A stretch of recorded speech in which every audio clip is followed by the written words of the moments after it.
Hey, everybody, this is really so exciting to be sitting here actually in my house right now with one of my favorite alumni, Max August from spring 2019 at Tel Aviv University. So excited to have you here, Max. Thank you, Adi. I grew up in New York City. I studied economics at Harvard undergrad. Came abroad to Tel Aviv University in spring 2019 and was fortunate to be a member of the Thrive program. And then graduated college in spring 2020, right as COVID was starting, and joined a growth equity firm in New York called General Atlantic, where I focused the last couple of years on our investments in Israel. And then due to a mix of begging and the company being open to it, they asked me to relocate to Israel in December 2021. So I moved here. General Atlantic has an office here in Israel? So they didn't, but we actually just opened one. I was fortunate to be the first and currently only member of the team here in Israel. Wow. Why would General Atlantic want to open up an office here in Israel? The Israeli tech ecosystem is really booming. General Atlantic is a later stage focused investment firm. So there's venture capital, there's late stage private equity. We sit in the middle. We focus on writing bigger checks of 50 million plus. And if you look at the number of late stage funding rounds over the last 10 years in Israel, it's really gone like this. Not to get too mathy here, but one of my favorite statistics is that if you look at the number of $100 million funding rounds, so how many Israeli companies raised over $100 million in one funding round? From 2010 to 2018, there were two a year. Okay, two companies raised $100 million. In 2019, there were five. Wow. Everyone felt that was crazy. In 2021, any guesses how many 100 million? 75 Israeli companies raised $100 million. So I think to go from 2 to 5 to 20 up to 75 in just a few years is a pretty extraordinary thing. Do they see that number continuously doubling? I don't know if it will continue growing at that rate, but I think we see a ton of opportunity here. And we've now made 8 investments in Israel, and hopefully it's just the beginning. Just from a perspective, how old are you now, Max? 24. 24. The epicenter of finance and social life and everything is in New York City. So why would you move here? Yeah, it's a great question. The first is, growing up, I felt very American. I grew up in a Jewish family. We had Shabbat dinners occasionally. I didn't go to Jewish school. I didn't go to Hebrew school. And so I think growing up, my identity was very much American. I grew up in New York, in the city. And then when I was in college, I think my Jewish identity started becoming a lot more central to my identity.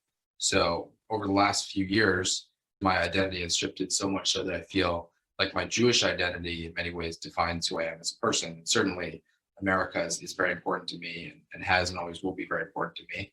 But I think there's something very unique about living in a Jewish state. Take a step back and think about the fact that over the last 2,000 years, Jews have been wandering the world, trying to find a home.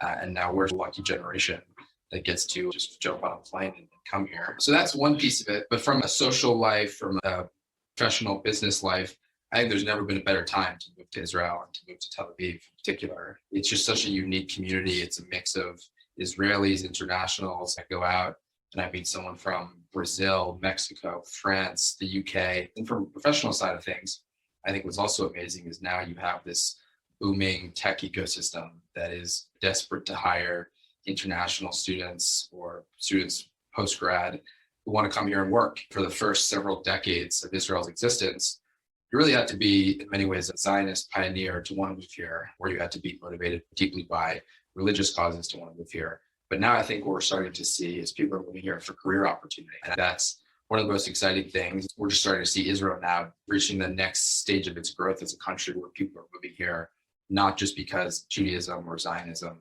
but because there's amazing professional opportunity. So for me, it's a mix of all 3 buckets. Part of the reason why I'm so passionate about what I get to do every day is because it's not just investing in a random cybersecurity or fintech company, but it's creating jobs in Israel, helping build the next generation of big companies to come out of Israel. Let's shift for a second to study abroad. If you'd have to pick out one experience, what kind of highlights what Thrive and the study abroad experience was for you? I might just go one step before, which is not just Thrive, but the question of going abroad at all. Yeah. I've been one of the biggest proponents of study abroad. I remember when I started college, I only have 4 years. I want to stay on campus. It's really important to me. And then I think by my junior fall, I decided that I really wanted to study abroad. And it was clear that I wanted to study abroad in Israel. I went into the study abroad office at Harvard and I told them I wanted to go to Israel. But they were like, are you sure? We never really have students go abroad in general and in Israel. And I can confidently say now, just a few years later, that it was the greatest decision I've ever made for a whole bunch of reasons. I have many students who come to me somehow, they find me asking, A, should I go abroad? And B, should I go abroad to Israel? And I think it's an amazing opportunity to get away from campus life, to meet new people, to grow as a person. And I totally understand, empathize with the fact that many students now haven't had a natural college experience. Very few times in life do you get to take a step back from the daily routine and leave the country, and in this case, come to Israel. And so I think what I would say to all those people is, if you just stay on campus, you might find yourself on campus for 4 years, and then you start a job in New York, and then you always say, oh, I can maybe go to Israel later, maybe I can go somewhere else later. Now is such a unique time in your life where you can take 5-6 months, you can meet hundreds of new people, you can grow as a person. And so I'm just the biggest proponent of studying abroad in general. And then maybe I'll talk more about Israel now in terms of why I came here and why I would recommend coming here. And I think I'll start with Thrive, because for me, that was really the most important part of my experience. With Thrive, I would say, first and foremost, it's the people. When you go abroad anywhere, London, Sydney, you're in somewhat of a broad community, but not really. And I have many friends who will go abroad to these places and will have a great time, but they'll leave and maybe they made 1 or 2 friends. Maybe they met some people in their program, but there was no real sense of community. What was really unique about Thrive was that I met an amazing group of people who are still some of my closest friends today. And of course, I got to meet Rabbi Adi Isaacs. To think that just a couple of years later, I would be coming to Jerusalem. My first phone call was to Rabbi Adi to host me. These relationships are meaningful, they're important, and I can't speak about them enough. And then just more broadly in terms of the program, I think, again, what separates coming to Israel from any other place is that you can really learn more about who you are in many ways and learn more about Jewish history and Jewish learning. I grew up in a home where I would say Judaism was somewhat important, but I don't feel like I really knew what Shabbat was. I don't feel like I really knew anything about Jewish history or Jewish learning. And so through Thrive, whether it was the weekly Jewish learning or various Shabbatons around the country, I got a chance to start the journey of understanding what Judaism means. And that's totally changed me in terms of my daily observance. So now I'm proudly observing Shabbat, which is a crazy step forward. My family thinks I'm crazy that I turn off my phone. My colleagues at work think I'm crazy, but I don't think I'd be able to get through my week now without Shabbat coming Friday evening. And then again, it's just the experiential side of things. You can go to London, you can go to Paris, you can go to Sydney, and you can have fun, you can travel and whatnot. You can do all that when you come to Israel, by the way, too. But coming to Tel Aviv and doing Thrive, you get to experience what it's like to do 24 hours of IDF army training. You get to go to Jerusalem. I'll show you his pictures maybe a little later. Yeah, you get to go to the north, to the south. You get a break from the having fun in Tel Aviv, which is obviously very important to the abroad experience, but you get a sort of more complete experience. I can't speak highly enough both about the Thrive program, but also about studying abroad in Israel.